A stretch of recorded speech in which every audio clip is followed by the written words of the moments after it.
Bonjour chers amis, je suis heureux de vous retrouver depuis Fréjus au bord de la mer. Vous allez comprendre tout à l'heure pourquoi je suis ici au bord de la Méditerranée. D'abord je me présente, je m'appelle Pierre Aguila, 61 ans, prêtre depuis 35 ans et très heureux de l'être, très heureux surtout d'annoncer la parole de Dieu, prédicateur. J'ai vécu dans beaucoup de pays, je ne suis pas là pour vous raconter ma vie, mais d'abord pour vous saluer, pour vous dire ma joie de participer à cette conférence Présence 2021 qui est une occasion pour tous ceux qui y participent de reprendre des forces, de reprendre courage au milieu d'une tempête dont on ne voit pas la fin, même si on espère et on prie. Souvent, nous, dans notre église, on dit « Seigneur, écrabouille le virus, le coronavirus ». Voilà, et nous continuons à prier pour cela.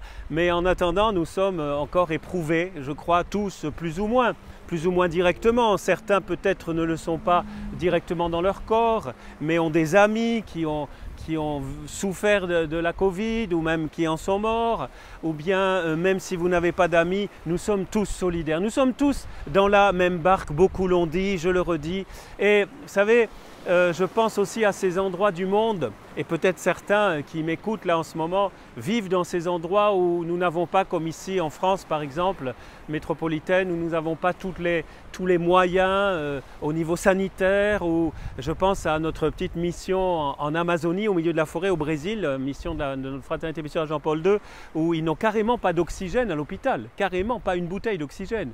Et les chrétiens se sont mobilisés pour intervenir auprès du gouvernement, etc., pour qu'il leur envoie au moins des bouteilles d'oxygène. Vous voyez, je pense aussi à nos amis du Liban, vers lesquels nous allons souvent, régulièrement. Notre fraternité, on a lancé une opération Urgence Liban pour justement être concrètement aux côtés de ces familles, de ces Libanais et Libanaises qui souffrent d'une crise qui dure depuis longtemps bien sûr, mais avec l'explosion du 4 août aussi et puis le reste. Mais vous voyez, je crois que chacun souffre d'une façon ou d'une autre. Et d'ailleurs, ça me faisait penser à une question alors que nous vivons cette conférence Présence 2021 où nous prions aussi pour qu'il y ait des miracles, pour qu'il y ait des signes, pour qu'il y ait des prodiges, et nous y reviendrons. Nous croyons vraiment que Dieu intervient. Je me disais quelque part, est-ce que ce n'est pas déplacé de parler de guérison, de parler de miracles en ce moment? Et en repensant à ma vie, c'est l'avantage de vieillir et d'avoir du chemin derrière, c'est qu'on peut faire aussi des bilans. C'est que, en fait, ça fait 45 ans cette année que j'ai donné ma vie à Jésus, c'était en 76. Et 45 ans que j'ai eu l'occasion souvent de participer par exemple à des soirées de prière pour demander à accueillir la guérison, ou souvent j'ai prié pour les malades avec d'autres. Et cette réflexion m'est venue parfois intérieurement ou vient de l'extérieur. Vous entendez par exemple des gens qui vous disent « mais à quoi bon prier pour la guérison ?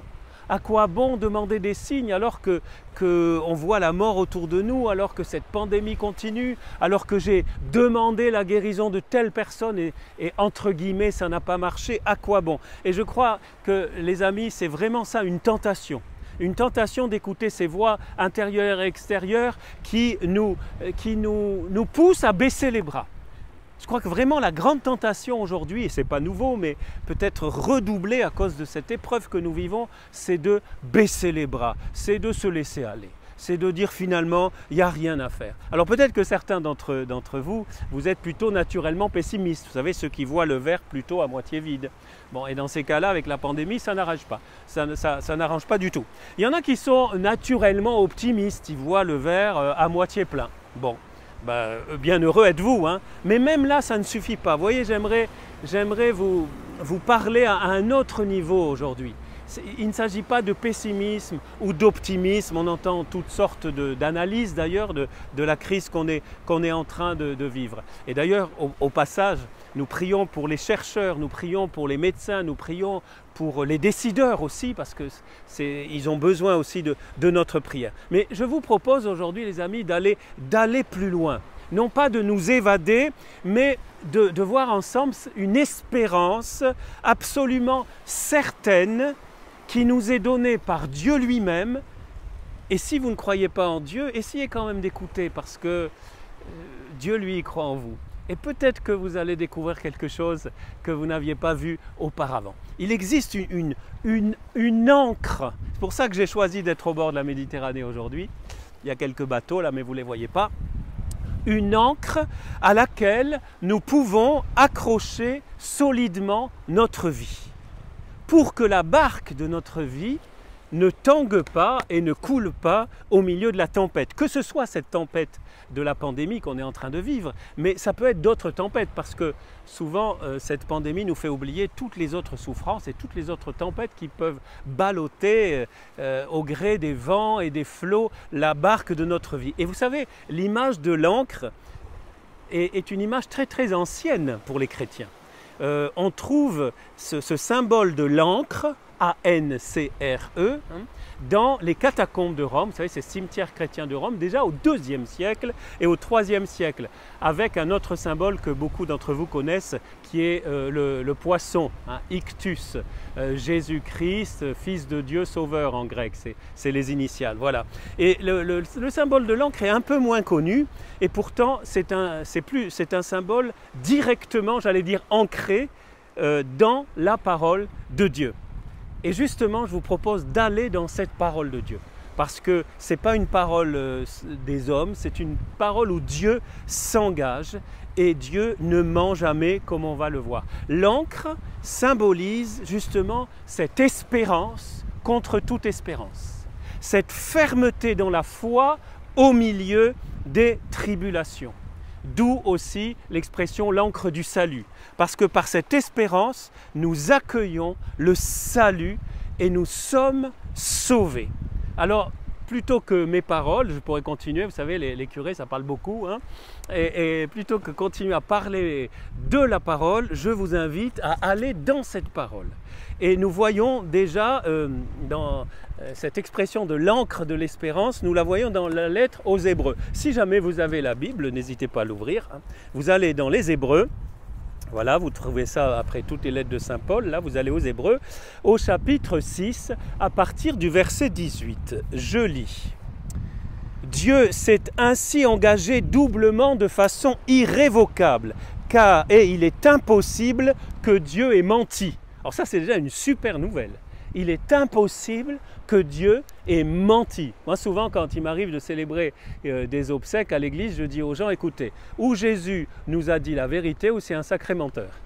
Eh bien, moi, je préfère croire, et je crois qu'il nous dit la vérité. Dieu ne peut pas mentir. Dieu ne peut pas mentir. Il est impossible que Dieu ait menti. Et ça, vous savez, c'est très important pour baser notre foi et notre espérance dans cette tempête particulièrement. Cela nous encourage, dit la parole de Dieu, nous encourage fortement. Nous encourage fortement. Dieu sait si on a besoin d'encouragement. Nous qui avons cherché refuge dans l'espérance qui nous était proposée et que nous avons saisie. Waouh, c'est fantastique ça. Cette espérance, elle est à portée de main, mais encore faut-il l'accueillir et la saisir. Elle nous est proposée, mais c'est un peu comme les miracles souvent. Je dis souvent, on demande des miracles, des prodiges, mais parfois on oublie de recevoir. Ça, on demande, Seigneur, Seigneur, Seigneur, donne-moi, donne-moi, donne-moi. Et lui, il est en train de donner, mais nous, on est tellement pris, tellement, on est replié sur nous-mêmes, sur nos problèmes, qu'on oublie.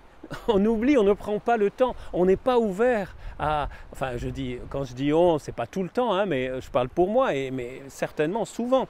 Et alors, ça c'est fantastique, dans l'espérance qui nous a été proposée et que nous avons saisie. Et voilà le fameux verset 19, Hébreux 6, 19. Cette espérance, nous la tenons, vous voyez, c'est encore des verbes très forts, comme une ancre sûre et solide pour l'âme. Elle entre au-delà du rideau dans le sanctuaire où Jésus est entré pour nous en précurseur, lui qui est devenu grand prêtre de l'ordre de Melchisédek pour l'éternité. Waouh, ce passage, hein, je vous invite à aller le relire. Cette espérance, elle est solide, elle est comme une ancre sûre et solide pour l'âme. Vous savez, l'âme, c'est ce qu'il y a de plus profond en nous. Bien sûr, ça, quelque part aussi pour notre corps, parce qu'on ne peut pas séparer l'âme du corps, mais il faut aller jusqu'au fond. C'est ça que je vous proposais, vous voyez, au début, c'est d'aller plus loin que les analyses qui sont importantes, que tout l'aspect purement humain qui est très très important. Mais voilà, cette ancre du salut. Et cette espérance, nous la retrouvons plusieurs fois dans la Bible. Je ne vais pas vous faire ici une analyse, un commentaire biblique de l'espérance depuis le début jusqu'à la fin de la Bible. Il faudrait beaucoup plus que 20 minutes. Mais nous la retrouvons particulièrement dans un de mes versets préférés. Chaque chrétien, je pense, a quelques versets préférés. Moi, par exemple, j'aime beaucoup quand Jésus dit « C'est un feu que je suis venu jeter sur la terre ». Ou bien Romains 5,5, vous connaissez tous ce verset et je préfère vous le lire avec, je le connais par cœur, mais je vous le lis ici tel qu'il est dans cette traduction, ça dépend des... Alors on connaît souvent ce verset, on le cite à moitié en citant « L'amour de Dieu a été répandu dans nos cœurs par l'Esprit Saint qui nous a été donné ». J'aime beaucoup ce verset, d'abord parce qu'il y a l'amour de Dieu, parce que c'est dans mon cœur et parce qu'il y a l'Esprit Saint. Mais en fait, le verset commence ainsi, Romains 5,5, « L'espérance ne déçoit pas ». L'espérance de Dieu que nous donne Dieu ne déçoit pas, puisque l'amour de Dieu a été répandu dans nos cœurs par l'Esprit Saint qui nous a été donné. Vous voyez, on retrouve cette espérance. Elle est toujours à notre disposition. Et je me permets, ce sera le second passage donc, que je vous commente aujourd'hui et un peu plus longuement, je me permets de vous inviter à aller au début du chapitre 5. Vous voyez, parce que souvent, parfois on cite des versets, mais on ne va pas voir ce qu'il y a avant, ce qu'il y a après, c'est très important. Écoutez ce que nous dit en fait Saint Paul dans cette lettre aux Romains, chapitre 5. « Nous qui sommes donc devenus justes par la foi, nous voici en paix avec Dieu par notre Seigneur Jésus-Christ, lui qui nous a donné par la foi l'accès à cette grâce dans laquelle nous sommes établis. Et nous mettons notre fierté dans l'espérance d'avoir part à la gloire de Dieu. » Nous la trouvons déjà ici, l'espérance. Avant qu'il dise au verset 5 que l'espérance ne déçoit pas, il nous dit que nous mettons notre fierté dans cette espérance. Je me pose la question à moi-même, si vous voulez, vous pouvez la poser. Pierre, est-ce que tu mets ta fierté dans l'espérance d'avoir part à la gloire de Dieu? Avoir part à la gloire de Dieu, ce n'est pas forcément quand on sera au ciel, dans le royaume. Là, le ciel commence ici-bas. La gloire de Dieu, pas pleinement réalisée, mais commence déjà ici-bas. Nous pouvons déjà goûter j'aime bien dire des antipasti. Vous savez, comme en Italie, c'est avant le premier plat, il y a les antipasti. Hein, c'est comme l'apéro, quoi. L'avant-goût. L'avant-goût de la gloire de Dieu. Nous pouvons déjà la goûter dans la prière par le Saint-Esprit, par le partage fraternel, par la charité, bien sûr par la parole de Dieu méditée. Nous mettons notre fierté dans l'espérance d'avoir part à la gloire de Dieu. Bien plus, nous mettons notre fierté dans la... Alors là, il y a un passage pas facile, mais je vous le lis pour vous montrer que ça nous rejoint dans notre réalité la plus quotidienne. Que ce n'est pas voilà, des espèces de méditation dans les nuages, mais ça nous rejoint là dans notre tempête. Bien plus, nous mettons notre fierté dans la détresse elle-même. Comment Dieu nous dit, Paul nous dit, que nous devons mettre notre fierté dans la détresse, mais ça serait du masochisme. Ah oui, mais il faut tout lire, écoutez bien. Puisque la détresse, nous le savons, produit la persévérance produit la vertu éprouvée produit l'espérance, et l'espérance ne déçoit pas, puisque l'amour de Dieu a été répandu dans nos cœurs par l'Esprit Saint qui nous a été donné. Vous voyez, la parole de Dieu, Dieu nous prend là où nous sommes. Dieu est plus réaliste que nous tous. Il vient nous sauver. Il est venu tuer la mort. Il est venu nous ouvrir la vie éternelle. Mais il sait que dans ce monde, il y a encore des épreuves. Et que même s'il fait tout pour les soulager, pour éviter, il y a ce mystère du mal, ce coronavirus, ce n'est pas Dieu qui l'a voulu. Voilà. Et il y a une détresse dans le monde, il y a la détresse de cette pandémie, il y a d'autres détresses peut-être dans votre vie.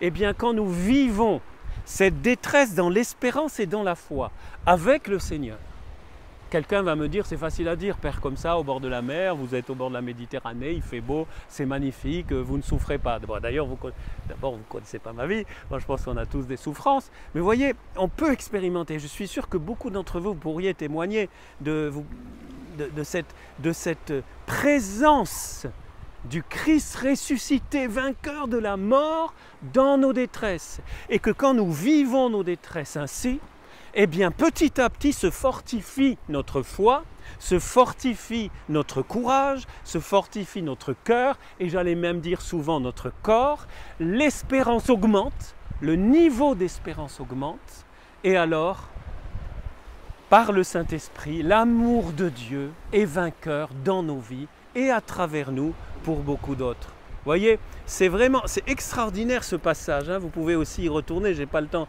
d'aller plus loin, mais voilà de quoi vraiment, les amis, reprendre espérance, reprendre courage, reprendre force intérieure, reprendre même, j'allais dire, un nouvel enthousiasme au cœur même de cette détresse. Dieu ne veut pas la détresse, Dieu ne veut pas la tempête. Dieu, il y a un mystère, il y a bien sûr quelque chose qui nous échappe, mais plutôt que de rester là toujours à nous poser, c'est bien de nous poser des questions, mais à un moment, il faut dire, j'allais dire, il est bon de lâcher prise, de dire ok, Seigneur, je te fais confiance. Pourquoi? Parce que tu m'as prouvé que tu m'aimes à la folie.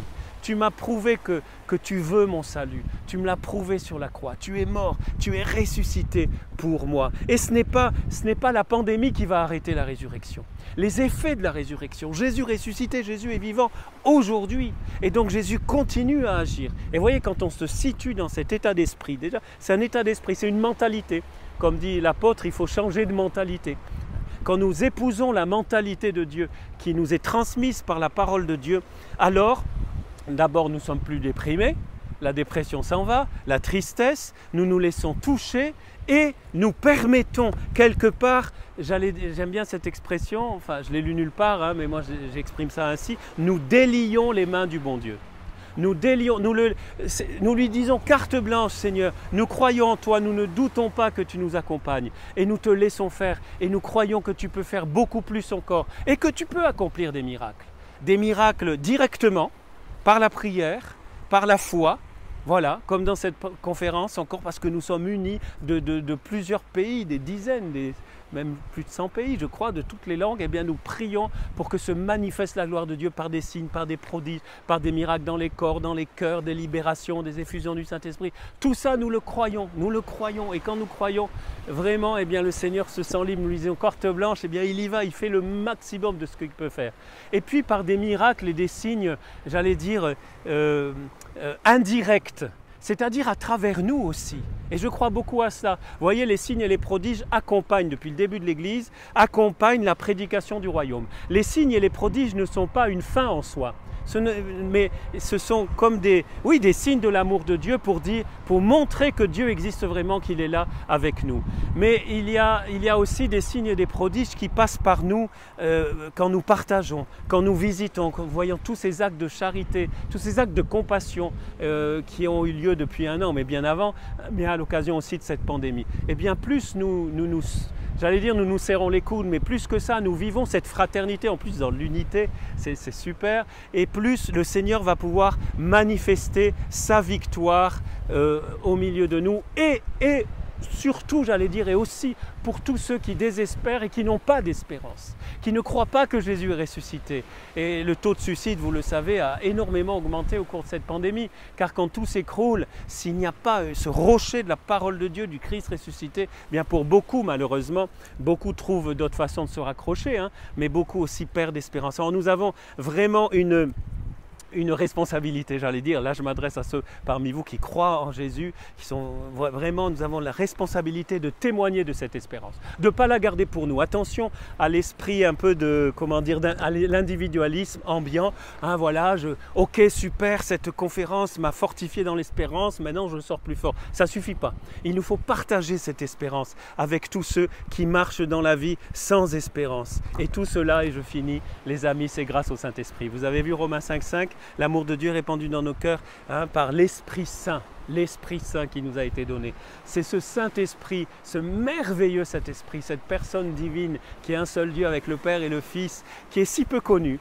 Et pour ceux qui ne le connaissent pas trop, mais je vous invite vraiment à l'accueillir dans vos vies. Saint-Esprit, viens encore toucher le cœur de tous ceux qui écouteront ces messages pendant cette merveilleuse conférence Présence 2021, que ce soit en direct, que ce soit en différé, pour que ceux qui peut-être désespèrent en ce moment accueillent cette espérance. Et Saint-Esprit, donne-nous à nous qui croyons, qui avons ce privilège immérité oui, de croire que Jésus est ressuscité parce que nous l'avons rencontré, parce que nous l'avons touché par la foi. Donne-nous de témoigner, d'irradier cette espérance, d'être contagieux de cette espérance contre toute espérance.